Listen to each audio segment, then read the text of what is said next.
दोस्तों, भारत और पाकिस्तान के बीच एशिया कप के तीसरे मुकाबले में भारतीय गेंदबाजों के बाद बल्लेबाजों ने मचाया कोहराम। जहां पर टीम इंडिया के स्टार बल्लेबाज विराट कोहली के तूफानी शतक के बावजूद एक पल के लिए लड़खड़ा सी गई थी टीम इंडिया, लेकिन अंतिम के ओवरों में देखने को मिला हार्दिक पांड्या का तूफान और ताबड़तोड़ अंदाज में बल्लेबाजी करते हुए चौके छक्कों की भरमार के साथ नामुमकिन को मुमकिन करते हुए पाकिस्तान के जबड़े से जीत को छीनकर दे दी उन्हें क्रिकेट इतिहास की सबसे शर्मनाक हार। नमस्कार दोस्तों, स्वागत है आपके अपने पसंदीदा क्रिकेट चैनल क्रिक अबोबो में। दोस्तों, इस वीडियो में हम आपको भारत और पाकिस्तान के बीच हाल ही में एशिया कप के तीसरे मुकाबले में दो चीर प्रतिद्वंदी भारत और पाकिस्तान के बीच खेले गए रोमांचक मुकाबले की पूरी हाईलाइट आपको दिखाने वाले हैं। लेकिन दोस्तों, वीडियो में आगे बढ़ने से पहले आपको क्या लगता है कि वनडे फॉर्मेट का रोहित शर्मा और बाबर आजम में से कौन एक बेहतर कप्तान है? अपनी कीमती राय कमेंट सेक्शन में जरूर दें। वीडियो पसंद आए तो इसे लाइक करके चैनल को सब्सक्राइब करना बिल्कुल भी ना भूलिए। दरअसल दोस्तों, आपको बता दें कि एशिया कप 2023 का आगाज हो चुका है और तीसरे ही मुकाबले में क्रिकेट इतिहास की दो सबसे कद्दावर और एक दूसरे की जानी दुश्मन टीमें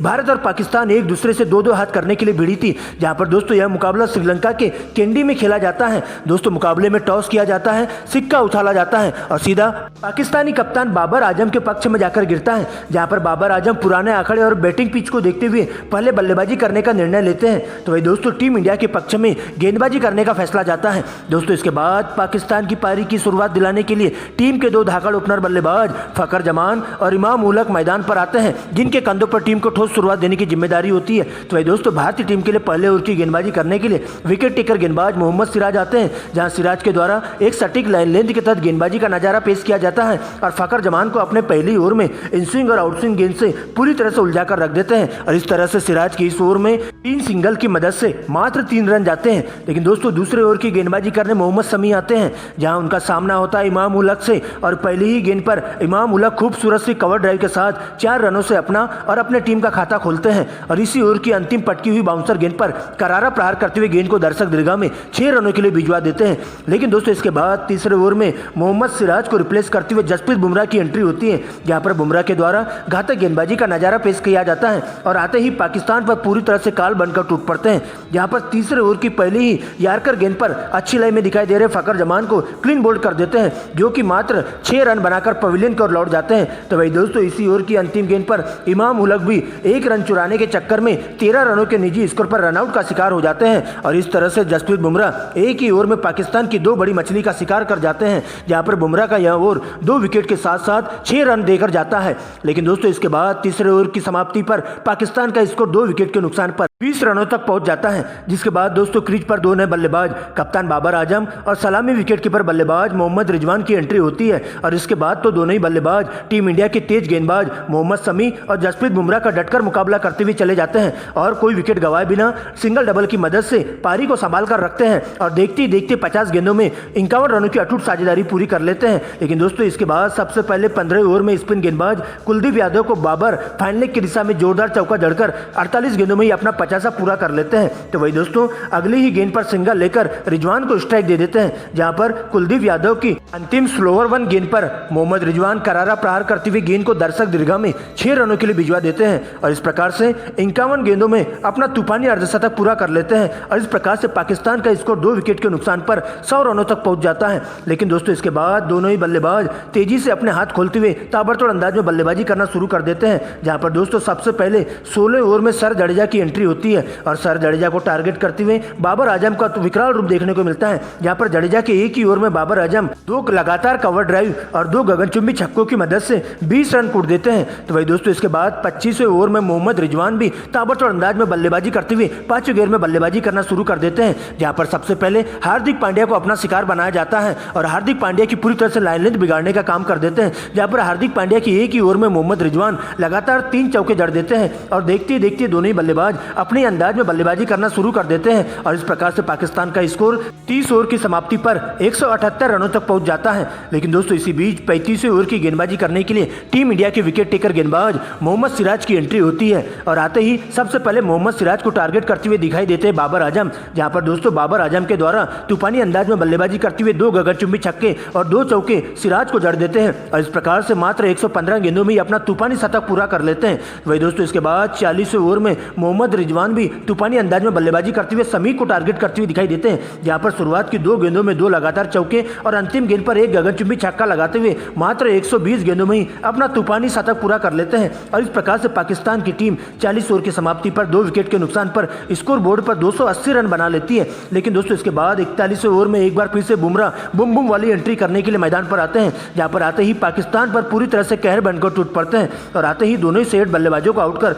पाकिस्तान को मुश्किल में डाल देते हैं। जहां पर बुमराह 41वें ओवर की दूसरी गेंद पर मोहम्मद रिजवान को 112 रनों के निजी स्कोर पर रनआउट कर पवेलियन की ओर लौटा देते हैं। तो भाई दोस्तों इसी ओवर की अंतिम स्लोअर 1 गेंद पर बाबर आजम को 118 रनों के निजी स्कोर पर कॉटन बोल्ड कर देते हैं और इस तरह से एक ही ओवर में पाकिस्तान के 2 विकेट चटकाकर बुमराह पाकिस्तान को पूरी तरह से बैकफुट पर ढकेल देते हैं। यहाँ पर दोस्तों इसके बाद 2 नए बल्लेबाज सलमान अली आगा और इफ्तिकार अहमद की एंट्री होती है, लेकिन दोनों ही बल्लेबाज कोई बड़ी पारी नहीं खेल पाते हैं। सिराज की स्विंग गेंदों में पूरी तरह से फंसकर रह जाते हैं, जहां पर मोहम्मद सिराज आते ही 2 गेंदों में 2 लगातार विकेट लेकर पाकिस्तान के मिडिल ऑर्डर बल्लेबाजी को पूरी तरह से तहस नहस करके रख देते हैं। लेकिन दोस्तों इसके बाद शादाब खान और मोहम्मद नवाज की जोड़ी मैदान पर आती है, जहां पर दोनों ही बल्लेबाज अपने अंदाज में बल्लेबाजी करते हुए देखे जाते हैं और अंतिम के ओवरों में भारतीय गेंदबाजों का डटकर मुकाबला करते हुए अपनी टीम के लिए जरूरी रन जोड़ते हुए जाते हैं। जहां पर दोस्तों तूफानी अंदाज में बल्लेबाजी करते हुए अंतिम के 5 ओवरों में दोनों ही बल्लेबाज मिलकर 50 रनों की अटूट साझेदारी पूरी कर लेते हैं और इस प्रकार से चौके छक्कों की बारिश के साथ पाकिस्तान का स्कोर पूरे 50 ओवर के खेल में 335 रनों तक पहुंच जाता है। जहां पर दोस्तों शादाब खान के बल्ले से धुआंधार अंदाज में 35 रन तो वही मोहम्मद नवाज के बल्ले से 22 रनों की तूफानी पारी देखने को मिलती है। लेकिन दोस्तों इसके बाद 336 रनों के लक्ष्य का पीछा करने के लिए टीम इंडिया के 2 धाकड़ ओपनर बल्लेबाज कप्तान रोहित शर्मा और शुभमन गिल मैदान पर आते हैं, जिनके कंधों पर टीम को ठोस शुरुआत देने की जिम्मेदारी होती है। तो वही दोस्तों पाकिस्तान के लिए पहले ओवर की गेंदबाजी करने के लिए शाहीन अफरीदी आते हैं, जहां पर अपने पहली ओवर में इनस्विंग और आउटस्विंग गेंद से दोनों ही बल्लेबाजों को खासा परेशान करते हुए दिखाई देते हैं और दोनों ही बल्लेबाज शाहीन अफरीदी की गेंदबाजी का बिल्कुल भी मुकाबला नहीं कर पाते हैं और 2 सिंगल की मदद से शाहीन अफरीदी अपने पहले ओवर में मात्र 2 रन देते हैं। लेकिन दोस्तों इसके बाद दूसरे ओवर में शुभमन गिल का सामना होता है नसीम शाह से, जहां पर शुभमन गिल अपने हाथ खोलते हुए दिखाई देते हैं और नसीम शाह को टारगेट करते हुए ओवर की दूसरी गेंद पर एक गगनचुंबी छक्का लगा देते हैं। लेकिन दोस्तों इसी के बाद इसी ओवर की अंतिम गेंद पर एक और करारा प्रहार करते हुए शुभमन गिल गेंद को दर्शक दीर्घा में 6 रनों के लिए भिजवा देते हैं। लेकिन दोस्तों इसी बीच शाहीन अफरीदी को रिप्लेस करते हुए